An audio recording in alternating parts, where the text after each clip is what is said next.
మన కోసం ఏ సంస్థలు పనిచేస్తున్నాయి? దళితుల కోసం పనిచేసేటువంటి టీవీ ఛానల్స్ ఉన్నాయి, దళితుల కోసం పనిచేసేటువంటి పేపర్లు ఎవరున్నారు, దళితుల కోసం మాట్లాడే గొంతుకలు ఎవరున్నారు, బహుజన నినాదాన్ని మోసేటువంటి లీడర్షిప్ ఎవరి దగ్గర ఉంది?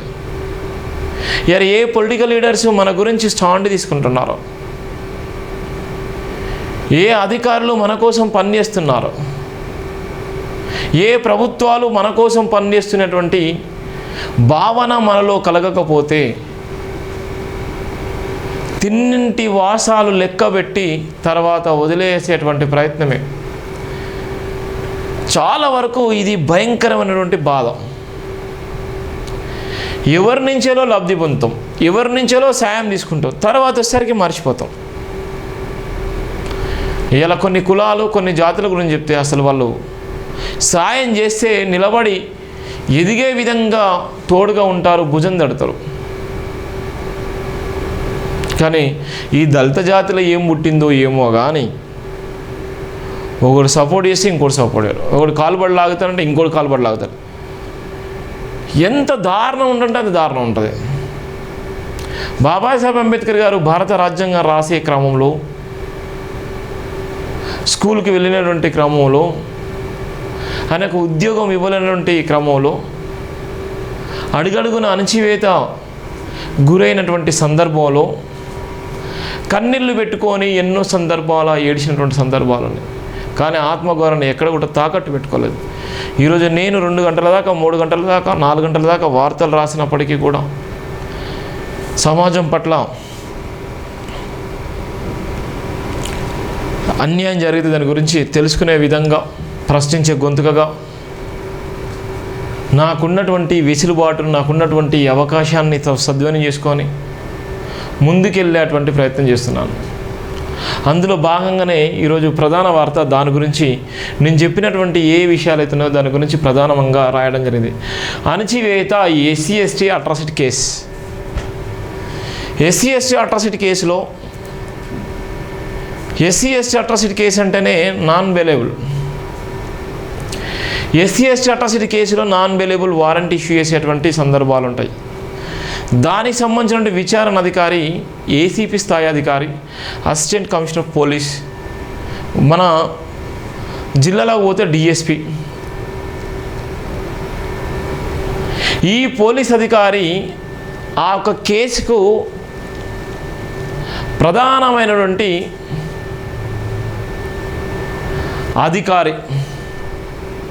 కానీ కొంతమంది ఈ ఎస్సీ ఎస్టీ అట్రాసిటీ కేసు జెన్యూగా ఉన్నప్పటికీ, ఎస్సీ ఎస్టీ అట్రాసిటీ కేసులు జెన్యూగా ఉన్నప్పటికీ కూడా ఇవాళ కొంతమంది రాజకీయ నాయకులు, కొద్దిమంది పలుకుబడి ఉన్నటువంటి రాజకీయ నాయకులు ఈ యొక్క కేసును నీరుగార్చేటువంటి ప్రయత్నం చేస్తారు.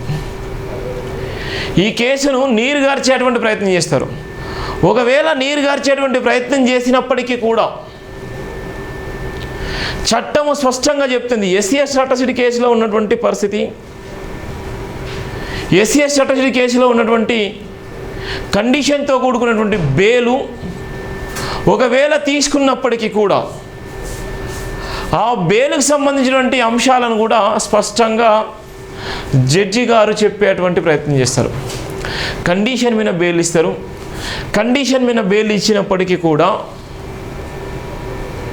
అది 2 నెలల 3 నెలల తర్వాత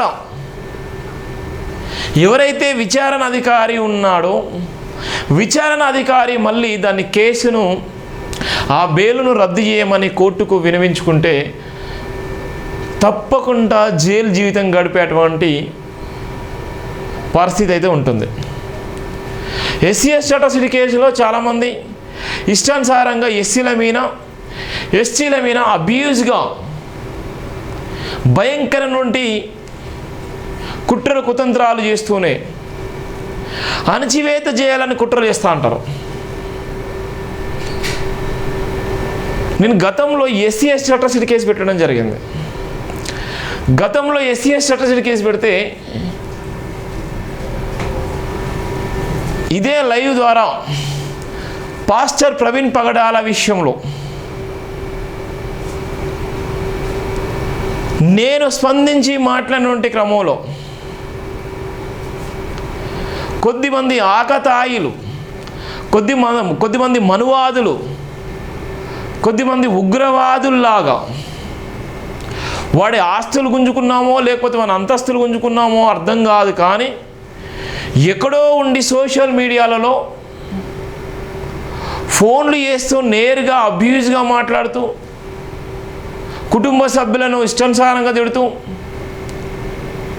ప్రశ్నించే వాళ్ళ మీద ఇష్టానుసారంగా మాట్లాడుతూ ప్రశ్నించే వాళ్ళ మీద మేము చంపేస్తాము, మిమ్మల్ని ఏదో ఒకరోజు చంపేస్తాము, మీరు ప్రశ్నించొద్దు, మీరు మాట్లాడొద్దు అని భయభ్రాంతులకు గురి చేసేటువంటి సందర్భాలు, ఇవన్నీ జరుగుతున్నటువంటి భయంకరమైనటువంటి పరిస్థితిలో అవన్నీ తట్టుకొని ప్రవీణ్ పగడాల గురించి మాట్లాడినటువంటి క్రమంలో కొద్దిమంది ఆకతాయిలు, క్రైస్తవ మతంలో ఉన్నటువంటి మేధావులు, కనీసం ప్రవీణ్ పగడాల విషయంలో స్పందించలేనటువంటి చాలామంది సీనియర్ పాస్టర్లు, సీనియర్ ఇంటెలెక్చువల్స్ పాస్టర్స్, చాలామంది కోట్లకు పడగలెత్తినటువంటి పాస్టర్లు, క్రైస్తవ మతంలోకి వచ్చి కోట్ల రూపాయలు నమ్ముకున్నటువంటి పాస్టర్లు ప్రశ్నించలేనటువంటి సందర్భంలో ఒక మతంలో ఉన్నటువంటి వ్యక్తిని అత్యంత కిరాతకంగా చంపేసి పైచాచిక ఆనందం పొంది ఆ మతం గురించి ఇష్టానుసారంగా మాట్లాడే మనువాదులు బహిరంగంగానే మీడియా ముందుకు వచ్చి మేము చంపేశాము, మేము పొడి చేశాము, మేమే తాగిపిచ్చాము అని చెప్పినప్పటికీ కూడా, అవన్నీ ఎవిడెన్స్ ఉన్నప్పటికీ కూడా పోలీసులు, ప్రభుత్వాలు ప్రశ్నించకపోతే, పట్టించుకోకపోతే, కేసులు నమోదు చేయకపోతే జైభీం టీవీ చైర్మన్ పైన అనుచిత వ్యాఖ్యలు చేసినటువంటి క్రమంలో SC/ST అట్రాసిటీ కేసు పెట్టడం జరిగింది. ఒక 30 నిమిషాల్లోనే FIR చేయించడం జరిగింది. ఫస్ట్ ఇన్ఫర్మేషన్ రిపోర్ట్ FIR,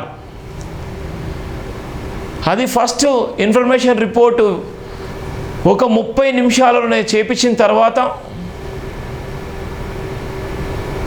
ఎవరైతే అబ్యూజ్గా మాట్లాడిన వ్యక్తులు ఉన్నారో, ఎవరైతే ఇష్టానుసారంగా మాట్లాడిన వ్యక్తులు ఉన్నారో, ఎవరైతే క్రైస్తవ మతాన్ని ఇష్టానుసారంగా నోటికి వచ్చినట్టు తిట్టినటువంటి అనేక మంది ఉన్నారో,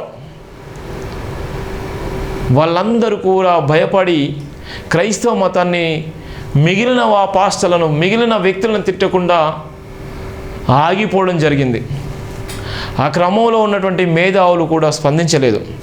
ఎందుకు? క్రైస్తవ మతం గురించి ఇష్టానుసారంగా మాట్లాడేటువంటి చాలామంది మతోన్మాదులు ఇష్టానుసారంగా ఇలా యూట్యూబ్ ఛానల్స్ పెట్టుకొని ఇష్టానుసారంగా మాట్లాడే క్రమంలో ఎలాంటి లైసెన్సులు ఉండవు, ఏముండవు, ఎలాంటి రూల్స్ ఆఫ్ యాక్ట్ ఏది ఉండదు, కమ్యూనికేషన్ యాక్ట్ తెలియదు, ఏం తెలియదు, ఇష్టానుసారంగా పెట్టుకుంటారు. పెట్టుకున్నటువంటి క్రమంలో మరి వాడు మాట్లాడేటువంటి మాటలు, వాడు చేసేటువంటి మాటలు అవన్నీ ఎవిడెన్స్ ఉన్నప్పటికీ అరెస్ట్ చేయలేకపోయారు పోలీసు వ్యవస్థ.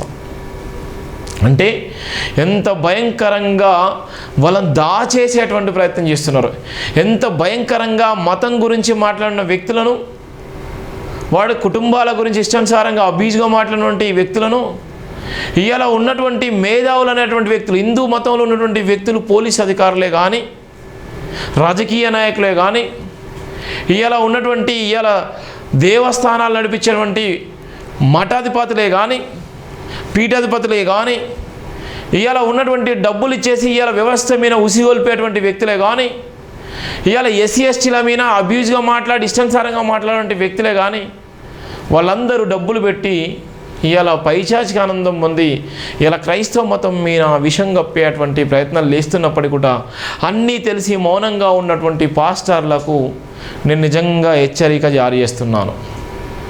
మీరు ప్రశ్నించలేకపోతే మీరు చర్చిలు నడపకండి. మీరు ప్రశ్నించలేనటువంటి క్రమంలో క్రైస్తవ మతం గురించి మాట్లాడే అర్హత మీరు లేదు. మీ మతం గురించి, నీ దేవుడు గురించి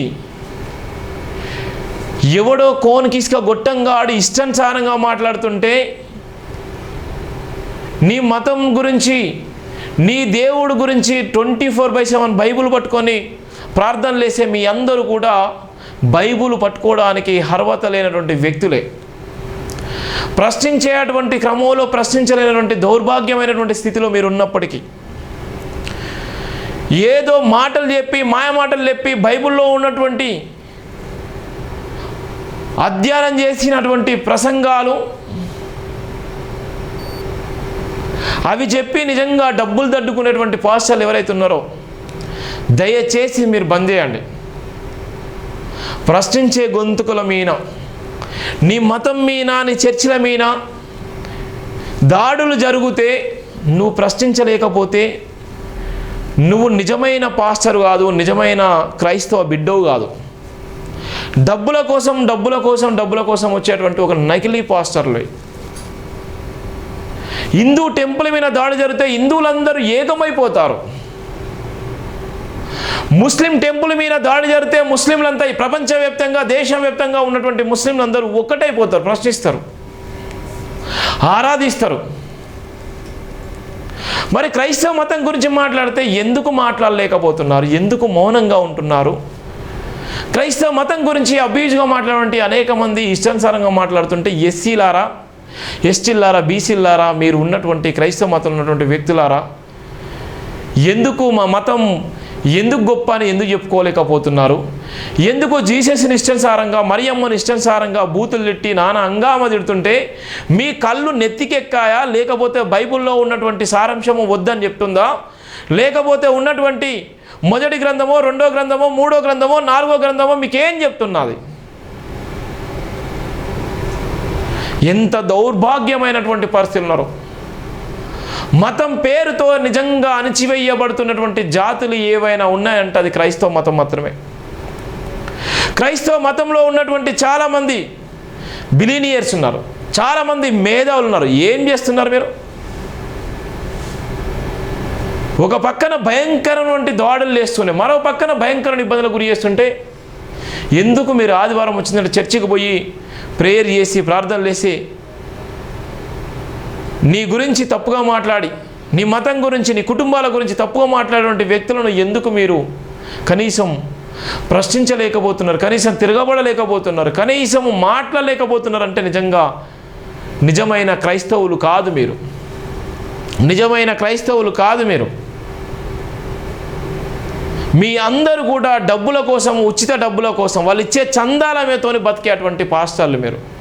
ఆ చందాలు ఇస్తేనే మీరు బతికేటువంటి పాస్టర్లు. నిజంగా కష్టపడి డబ్బులు సంపాదిస్తారా? లేకపోతే ఉద్యోగం చేసి డబ్బులు సంపాదిస్తున్నారా? లేకపోతే నిజంగా మీరేనా రైతులాగా 20 గంటలు వ్యవసాయం చేసి మీరు డబ్బులు సంపాదిస్తున్నారా? లేదు కదా. వాళ్ళందరూ కూడా కాయా కష్టం చేసి, కూలీ 4 పనులు చేసి, దశం భాగం పేరుతో డబ్బులు ఇస్తే ఆ డబ్బులతోని మీరు కోట్ల రూపాయలు సంపాదించుకొని కనీసం నీ మతం గురించి మాట్లాడేటువంటి వ్యక్తుల గురించి, నీ మతాన్ని ఇష్టానుసారంగా మాట్లాడే వ్యక్తుల గురించి, నీ కులం గురించి తక్కువ మాట్లాడే వ్యక్తుల గురించి, ఏ దేవుడైతే నువ్వు చెప్తున్నావు ఆ బైబిల్ గురించి తక్కువ మాట్లాడే వ్యక్తుల గురించి కనీసము నువ్వు ప్రొటెక్షన్ చేసుకోలేకపోతున్నావు, కనీసం మాట్లాడలేకపోతున్నావు. ఇలా మాట్లాడే గొంతుగా ప్రవీణ్ పగడాల లాంటి వ్యక్తిని అత్యంత కిరాతకంగా చంపేశారు కదా. ప్రవీణ్ పగడాల గురించి, ప్రవీణ్ పగడాల అనే వ్యక్తి నిజంగా ఒక నిజమైనటువంటి క్రైస్తవ బిడ్డ, పరివర్తన చెందినటువంటి క్రైస్తవ బిడ్డ, మతం గురించి హతసాక్షి అయినటువంటి క్రైస్తవ బిడ్డ. ప్రవీణ్ పగడాల లాగా నిజంగా ఎంతమంది పాస్టర్లు ఉన్నారు? ఎంతమంది పాస్టర్లు నిజంగా సర్వీస్ చేస్తున్నారు? ఎంతమంది పాస్టర్లు నిజంగా pay back to the society చేస్తున్నారు? ఎంతమంది పాస్టర్లు ఇలా ఉచిత వైద్యం చేపిస్తున్నారు? ఎంతమంది పాస్టర్లు నిజంగా చర్చికి వచ్చేటువంటి పేద బిడ్డలకు సాయం చేస్తున్నారు? ఎంతమంది పాస్టర్లు నిజంగా ఎంబీబీఎస్ డాక్టర్లను తయారు చేస్తున్నారు? ఎంతమంది పాస్టర్లు నిజంగా ఐఏఎస్ ఐపీఎస్ పిల్లలను తయారు చేస్తున్నారు? ఎంతమంది పాస్టర్లు నిజంగా నిరుద్యోగ యువతి యువకులకు ఉద్యోగాలు ఏమైనా కల్పిస్తున్నారా? మరి ఎందుకోసం మీరు చేసేది?